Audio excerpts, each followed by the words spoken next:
Welcome back. Do you own or rent a home? Sure you do. Fortunately, Geico makes it easy to bundle your home and auto insurance. Good thing, too, because having a home is hard work. Geico.com, easy quote. Geico.com, it's easy. Good to have you. Enjoy Taylor around the corner. Danny Cannell, Howie Long, the always hysterical Matt Mosley, Joel Klatt on the phone. It is great to have you in on a Tuesday.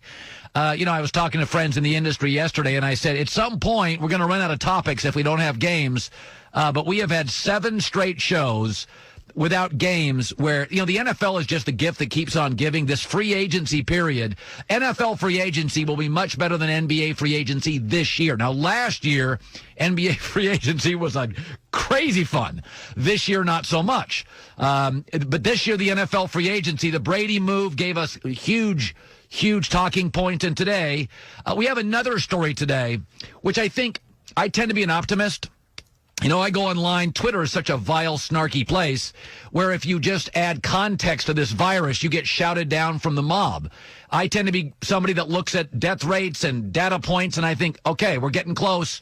Stay inside. Another 10, 12 days. We're going to get past this. You can either be negative or positive. So this morning I see a lot of media people. Travis Frederick retired. He's a great football player. He's 29.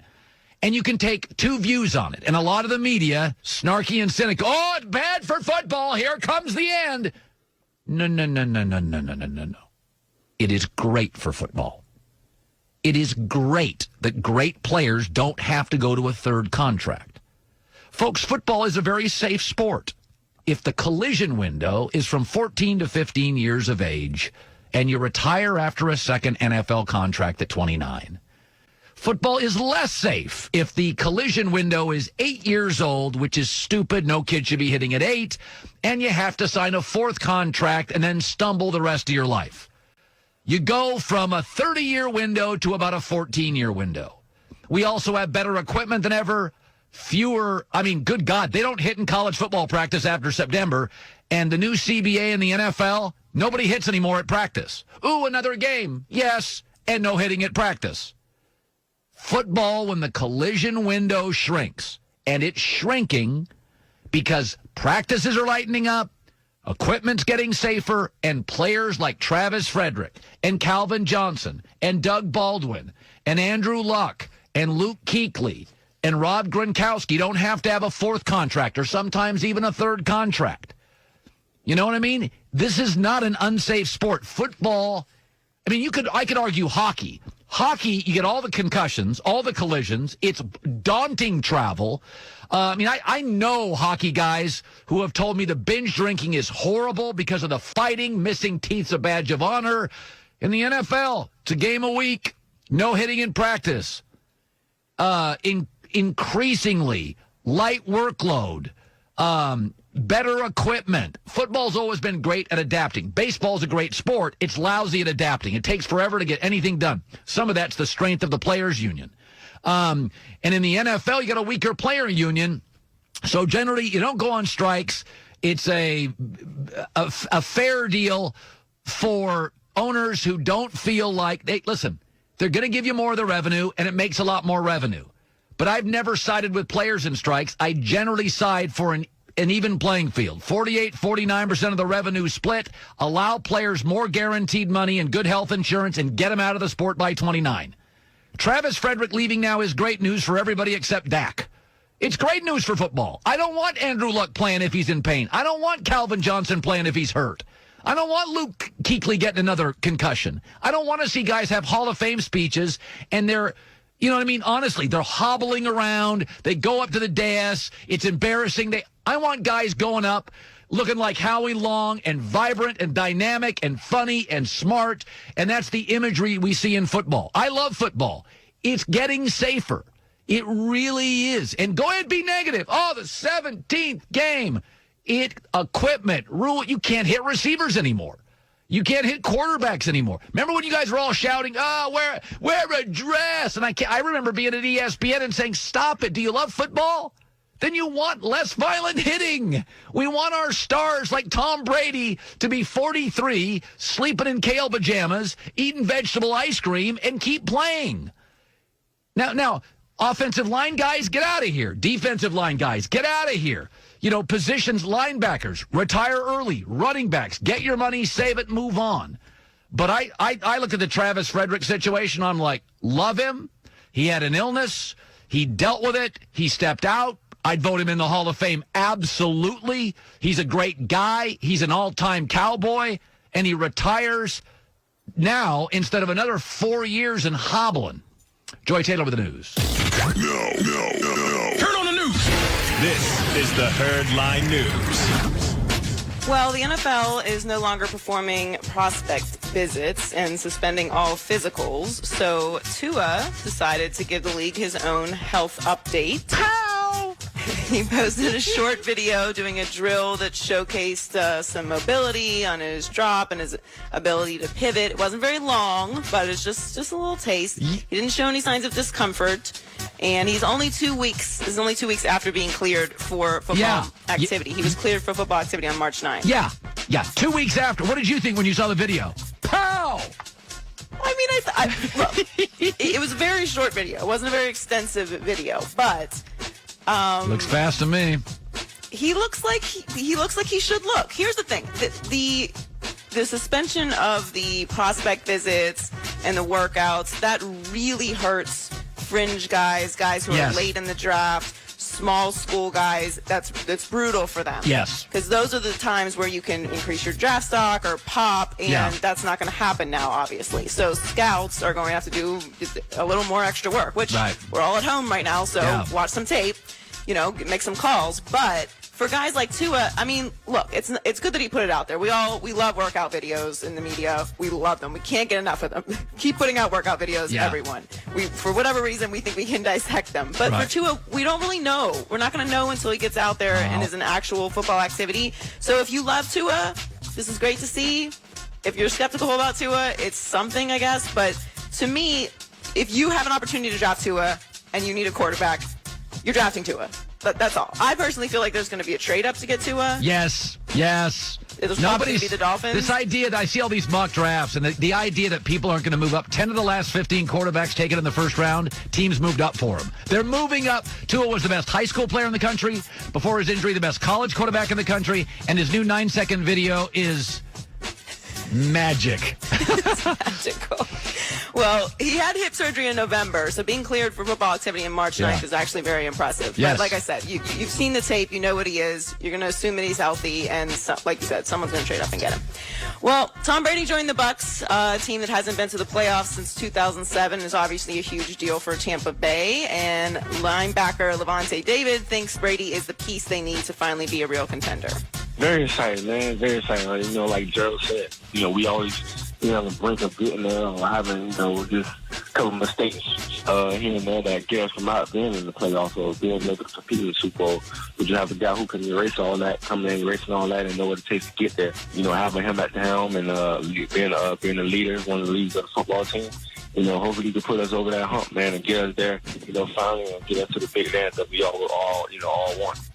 Kind of interesting. The Super Bowl's in Tampa this year. Well, listen, we both thought Teddy Bridgewater was a great fit there. Why? Because we thought Teddy won't make a bunch of mistakes. This team had 35 turnovers at the quarterback position and went 7-9. Okay, and had, I think I'm wrong, I'm right here, 6 one-possession losses. If you just had Bridgewater or a Brady in Tampa and just had very few mistakes, I think their offensive talent wins you 9-10 games. I mean, forget, if you don't think Brady's got much left, he's not going to make a ton of mistakes, right? I don't think it's crazy to say 7-9 becomes 10-6 just off efficiency. Just off basic efficiency. Absolutely. Like the turnovers were staggering. I mean, we kind of all joke about it, but when you really look at the numbers, it's absurd the amount of turnovers that they had. And while all turnovers are not made the same, that many turnovers, it doesn't matter.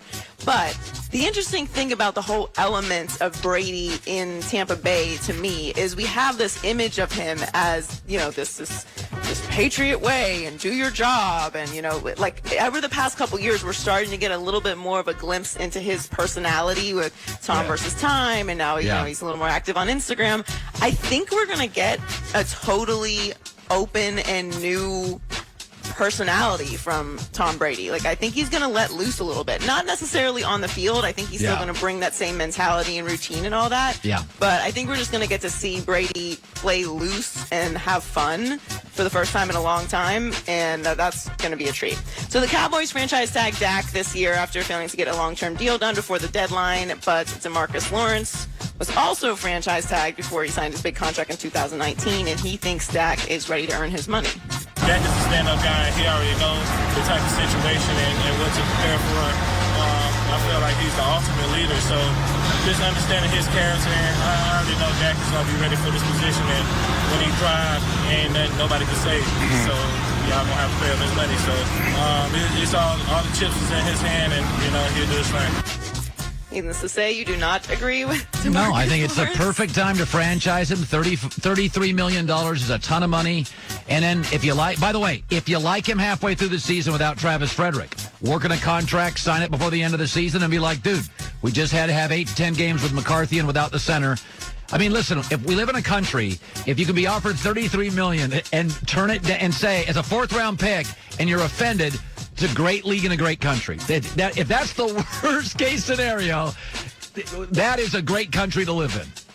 Well, I think they should have paid Dak, but I'm with you, especially this Travis Frederick thing changes things a lot. Best center in the league, I think. First or second best center in the league last 7-8 years. And many people think that Dak is completely dependent on his weapons and his offensive line. So it's really all in Dak's hands at this point, as it was last year. But now you have the new coach, you have Travis Frederick retired, pretty much everyone's been paid, and it's down to the line, your franchise tag. So he just has to go out there and prove it at this point. Yep. Joy for the news. Well, that's the news. And thanks for stopping by. The Herd Lie News. NFL analyst, does college football. One of my favorite guys, Danny Cannell, joining us via sponsored by Mercedes-Benz, the best or nothing. I was saying about Travis Frederick is that everybody will look at that and say Andrew Luck and Calvin Johnson and Luke Kuechly and Travis Frederick, they retire, it's bad for football. And Danny, I look at it differently. I look at Danny Cannell and I think to myself, the football window of hitting should be 14 years old to 29, and unless you're a quarterback, you don't have to sign a third contract because you get so much money now. Once the football window is 12 years of hitting and not 28, and the league rules change and there's less hitting and there's less hitting at practice, I don't know. I look at Travis Frederick and I'm like, this is good news for the NFL. The great player can walk out of here and not have to go into his 30s because he doesn't have the money. Your thoughts on it? I agree with you. I think it is a good thing for the NFL. The fact that players are able to walk away earlier than they did before. It's interesting because even when I was playing 15 or 20 years ago, almost every player that I played with had a number, right? I mean, they had a number in their head. Once I get to X amount, once it's $10 million, $15, $20 million, then I'm going to walk away. Look at the amounts of money these guys are able to make before they're 30. And I know it's hard for fans to grasp, and I'm not saying it's every player that's out there. I do think there are some guys that play for the love of the game, but there are a lot of players who play as a means to an end. Yeah. And once they reach that means, they can walk away. And like you said, they can do it before they face significant injuries and significant health risks long term. So I feel bad for guys because I do think guys out of this group, some of these guys you mentioned, like Luke Kuechly, I think he was a football, meathead type, not meathead, because he's very smart. But I think he's a guy who loves the game of football. I think Travis Frederick, same boat. I think these guys live and love the game of football, so I hate to see them have to walk away. But I love the fact that financially they're able to separate that and make an independent decision and say, you know what? I'll be fine financially for the rest of my life. Now I can make a smart, educated decision on what's the best thing for me and my family. And a lot of times we're finding out that that's sooner rather than later they're able to walk away. But I agree with you. The shorter window is better for the long-term health of the game. Yeah, better imagery when these guys walk to the Hall of Fame podium, not wobbly and hobbling. They walk up there full of energy. They look like Howie Long, where they're robust and dynamic, and they're smiling and they're laughing. Or Jason Taylor, Joy's brother, they walk up and you're like, God, these guys look unbelievable. You don't want an old hobbly guy walking up to the podium, and it gives you sad imagery. Now, speaking of injuries, I think I'm not even going to give away my rant, which I have later on too, but I think you or I are in the same boat. I believe in sports and in life, aggressive wins. Smart helps, but it doesn't win. You can go to the best prep schools, but if you're passive or you're frightened of your own shadow, you're not going to really ever hit it out of the park. You got to be willing to move cross country. You got to be willing to take stabs at stuff. I would draft Tua. I would. Would you, give me kind of your summation of what you think he is, and would you draft him? It's exactly what you're talking about. It's what is your appetite for risk? And I really think he's going to end up with the Miami Dolphins because the Dolphins are in a position where they almost have to take this risk. They have to assume this. But I do think that Tua comes with significant risk. I think Tua Tagovailoa is the highest risk versus reward pick we've seen in probably a decade. Totally agree. Yep. I think the upside is absolutely there. What he's done on film has been incredible. I mean, his season was not that far removed from Joe Burrow's last year, and yet he couldn't complete it. And that's the part of the problem that I think is where the risk comes in. And it's not just the hip, it's both ankles had surgery in the last 3 years. You know, he did break a finger. His knee was bothering him at times before this hip injury. So he has been plagued with injuries. But I think in today's game where you don't have to commit $50 and $60 million to a first-round NFL quarterback pick, it's worth it. So I think from that standpoint, I'd say, you know what? Even if we get a healthy quarterback, it's going to be a 50% proposition. I mean, look at the quarterbacks who went 1 and 2 with Jameis Winston and Marcus Mariota. Those guys didn't have any injury concerns, and neither one of them are with their same teams anymore. So what if there's risk for an injury? Take your swing at him, and if he hits, you're going to have a massive home run. And if you miss, it's not that much different than if you had somebody who was healthy and just didn't pan out. Yeah, Danny Cannell is joining us.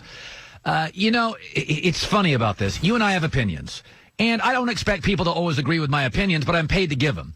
But there are times I give an opinion, and I get pushback, and I think, are you people crazy? So I'm supposed to believe Bill Belichick, the smartest guy in football who's manipulated players, referees, the league, coaches, everybody, doesn't have a plan. So he lets the kicker go now, who still has legs in him. He lets his 2 best linebackers go, even though he loves linebackers. He doesn't go after a Bridgewater or an Andy Dalton, although they're obviously better than what he has. And he's got 12 draft picks. He's going to get 3 compensatory draft picks next year for Brady, Collins, and Van Noy, right? So my theory on this with Belichick, it's not tanking. You can still maintain your cultural integrity. That's what last year Miami really built a nice culture without winning a bunch of games. So next year, I think he's going to move a lot of his picks in this draft to next year. He's going to have his normal picks, his compensatory picks, and next year in the draft, he's going to have 12 or 13 picks. He's going to play these quarterbacks. They're going to be below 500, but competitive. They'll be 7-9, 6-10. They'll end up with the 8th or 9th draft pick, and he's going to call the first or second team that doesn't need it, like if the Bengals are bad with Joe Burrow, and say, I'll give you 9 picks. Can I have that pick? I think he's got a complete plan, which is get rid of some guys, a kicker, a quarterbacks. Not that he got rid of Brady. It's not that he's tanking. He is maintaining integrity. But he's trying to bundle he's got 12 picks this year. He's trying to bundle them for next year with the ability to give a team 8 to 10 picks to get a top 2 pick. Am I nuts? I don't think you're crazy. I don't. When I look at the Patriots, look, they've historically been very patient. They've historically never overpaid for players. They've been cheap, and I think that's what you're seeing in this offseason. It's no different. I don't read too much into cutting a kicker. What I do read into is if they waltz out, week 1, and it's Jarrett Stidham or Brian Hoyer or Cody Kessler as their quarterback, then I'm saying there is no way this team is planning on making the playoffs or contending this year. This is the play for the quarterback next year. Yes. And there are going to be some players that will be out there that will be available. And even if you're not 3-13 or, the worst team in the NFL, at least you'll be in a position where you won't have to move up that far. Maybe you're competing with the Jacksonville Jaguars. So, who knows how Gardner Minshew is going to be, and they're not going to be that good. But other teams that might be in that running are all going to have the quarterback position pretty much shored up. Yep. Now, I do think if they go for Trevor Lawrence, there will be competition. But think of the value that the Patriots should recognize from having stability at the quarterback position for 20 years. That is something no other team has had the way they've had, and it's no coincidence. That's why they've been so successful. So I do think the only thing that I would say comes into play is what part does ego play? How much ego would Bill Belichick have to swallow to possibly have a worse season than Tom Brady would have with the Tampa Bay Bucs? But that's the only hang-up that I would have in this. And I think, again, it goes back to the patience and long-term plan. And think about the areas where Bill Belichick has been ahead of the curve, using analytics, having, scouting, advanced scouts, advanced analytics, being ahead of the curve. I think this would be one more area where he would have the foresight to say, you know what? We can endure a season. We almost have an excuse. It's no more Brady. We don't have that many weapons. And I still think they'll be competitive enough where it doesn't look like an outright tank. And then they'll still be in a position where teams will want to move off some of those spots because their quarterbacks will already be in place. Yeah, and remember this. Bill knows he's going to be in competition next year. But if he walks into the draft with 15 picks, he's the only guy that can give up 10. So if I'm Cincinnati and I'm bad and have the number 1 pick with Burrow, it doesn't matter if I hate Belichick. If everybody else can offer 6 and he can offer 10, you're taking New England's offer. So I think Bill's going to load up next year's draft with, this year they've got 12. I think he's going to move several to next year, and then the compensatory picks for Brady, Collins, and Van Noy. Bill knows it is a race to get Justin Fields or Trevor. He's going to have the most ammo. He's going to have 15 picks. And let's be honest, if you get Trevor Lawrence, you don't need the other 14. Because you're not paying Trevor, by the way, because you can go into the free agent market because you won't be paying your quarterback anything. I don't know. I think it's obvious. Either Bill's an idiot or he's got a plan. I think I know which side I would take, given those two options. Danny Cannell, by the way, love to have him on. Stick around, by the way, over the next month, because we're going to have you on as much as we possibly can, Danny, before the draft. Thank you. I love it, Colin. Great catching up. All right, coming up next, why you've got to be careful watching some of these mock drafts. I saw one this morning from a very reputable guy, probably the biggest name in the business who does it. But you got to remember, there's a little secret behind his mock draft. We'll tell you what it is. That's coming up next. Live in Los Angeles on all our platforms. It's The Herd.